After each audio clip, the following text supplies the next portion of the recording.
Hey, what's up everyone and welcome to another very exciting video. Today, we're talking about 2021's Mortal Kombat. And just so you know, this will be a spoiler-free review. Let's just get this out of the way. It's a good movie. You should go watch it. Trust me, believe me, I know these things. You should totally go watch this movie. This review is going to be kind of all over the place because movie reviews aren't really my thing, but let's just start by talking about the action. I want to make this 100% clear. They did a great job putting the action together for this movie.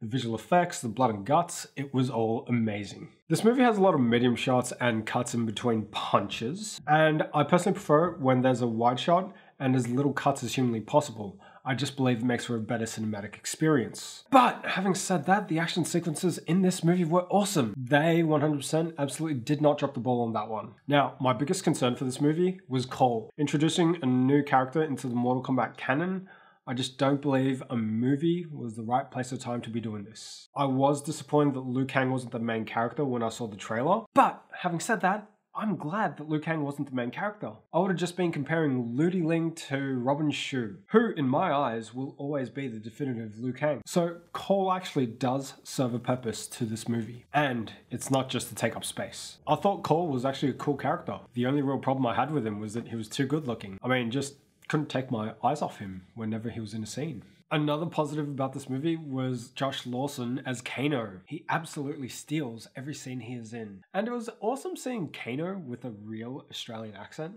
That was just, it really hit the spot, guys. Hiroyuki Sanada, he absolutely kicks ass as Scorpion. He is the new definitive Scorpion in anything. Max Huang as Kung Lao was also a huge standout for me in this movie. He was really good.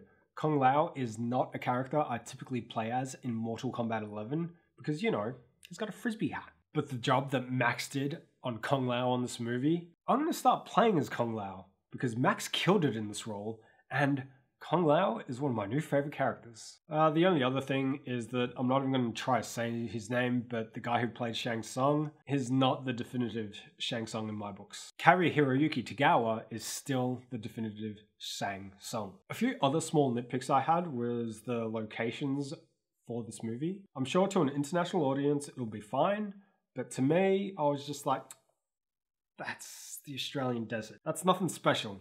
That's just the Australian desert. Don't get me wrong, there were cool locations. There was a coal mine in there, but to me, I just knew that that was Australia, so that kind of took me out of the experience. But it honestly wasn't that much of a problem. I don't even think other Australian Mortal Kombat fans would have a problem with this. It's just me, guys. I'm crazy. Because this movie was filmed in Australia, some of the actors that weren't portraying main characters really struggled to maintain an American accent. But again, that's just minor nitpicks. And there were a few scenes filled with dialogue where I just felt like the producers went, these guys need to talk more. Write something. Doesn't matter what you write, just make sure they're talking. But having said that, I don't think anyone's going to a Mortal Kombat movie to expect amazing dialogue. And yeah, those are my very minor nitpicks about Mortal Kombat 2021. The good in this movie far outweighs the bad. And I think it's totally worth watching. But you know what the best thing about this movie was? It sets up for a sequel. And it did it the right way. So yeah, those are my thoughts on Mortal Kombat 2021. What did you guys think? Let me know in the comment section below. Anyways, that's it from me. See ya.